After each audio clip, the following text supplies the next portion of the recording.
There was a time when Katy Perry was untouchable.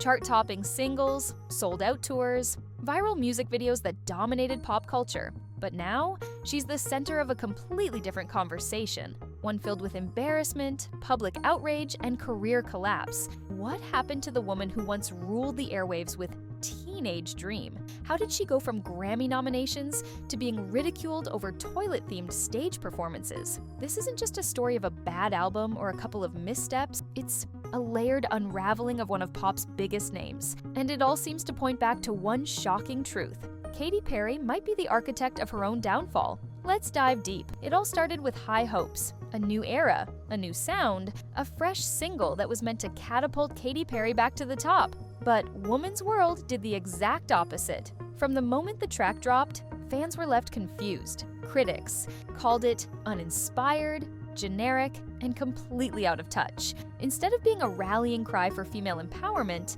it felt like a copy-paste job from a decade ago. A stale anthem that lacked depth, energy, and the iconic spark Katy once brought to pop music. Behind closed doors, insiders say Katy was freaking out over the poor reception. Panic set in.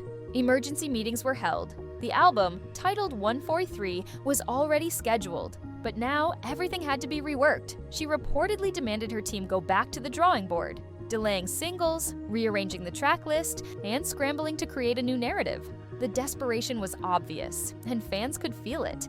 What was supposed to be her grand comeback turned into a crisis control mission. And that was just the beginning. If the music wasn't enough to spark outrage, her choice of collaborators sent fans into a tailspin, namely Dr. Luke. Yes, that Dr. Luke, the music producer accused by Kesha of horrific abuse in a legal battle that lasted nearly a decade. Though the lawsuit ended in a settlement, the court of public opinion has never forgiven him. So when fans learned that Katy's comeback anthem, a supposed feminist track, was created with the help of Dr. Luke, the backlash was swift and merciless. People felt betrayed, not just because of who he is, but because of what the song claimed to represent. On a podcast, Katy tried to defend herself. She claimed Dr. Luke was one of many collaborators, and that their history on hits like Teenage Dream justified his involvement. But the damage was already done. In a cultural moment where accountability matters more than ever, her defense sounded hollow. The optics were terrible. Feminist lyrics funded by an accused abuser. The contradiction was glaring, and when fans weren't having it. It didn't take long for fans and celebrities alike to start throwing around a heavy accusation: fake feminism. Katy's recent singles all carried themes of empowerment, rebirth, and womanhood.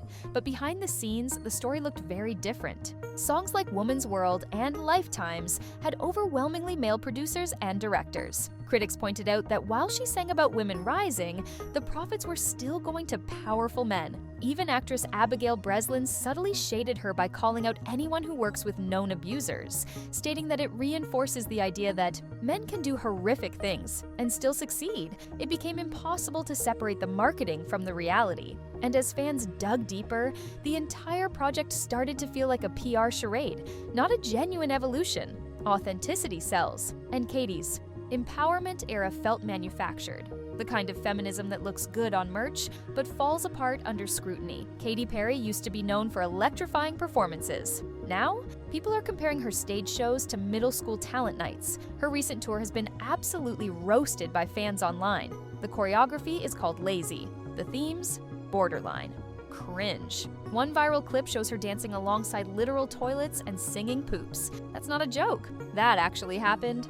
Longtime fans who once adored her for spectacle now say it feels more like self-parody. Glittery toilet paper outfits, backup dancers in bathtubs. It's like a satire of her former self, except it's real. One person even commented, "I want a refund and I didn't even go." Another added, "This is the worst choreography I've ever seen in my life." What was once a pop spectacle has become a punchline, and the internet isn't letting her live it down. As if the music and visuals weren't enough, Katy's recent public behavior has only added fuel to the fire. She threw slices of pizza at her fans during a party, literally hurled greasy pizza into a crowd of people. In some cultures, that's seen as a deep insult. Even fans were confused and angry.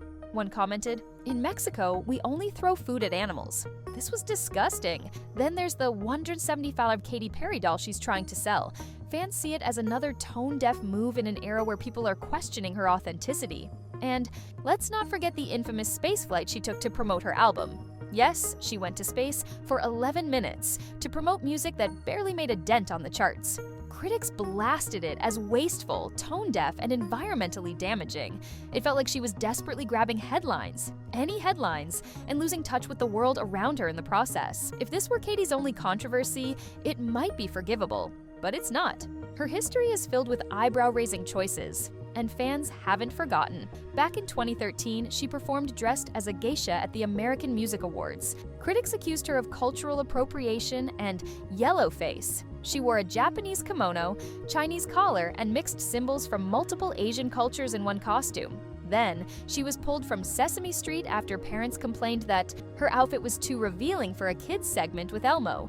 Fans have started revisiting these moments with fresh eyes. And what once might have been brushed off as quirky now looks like a pattern, a consistent failure to read the room culturally and professionally. One of the most jaw-dropping chapters in Katy Perry's downfall has nothing to do with music and everything to do with real estate. She's been in multiple legal battles over property, but none more infamous than her fight with an elderly nun. During a courtroom session, the nun collapsed and died, literally begging Katy to stop fighting her for the estate. Let that sink in. A nun died in court, trying to keep Katy Perry from taking over her convent. Years later, Katy was back, in court again, this time over a property she bought from an elderly man suffering health complications. His family claimed he wasn't mentally coherent enough to sell and accused her team of taking advantage of him. That case also sparked headlines and drew outrage. And slowly, the narrative began to change. She wasn't just a pop star anymore.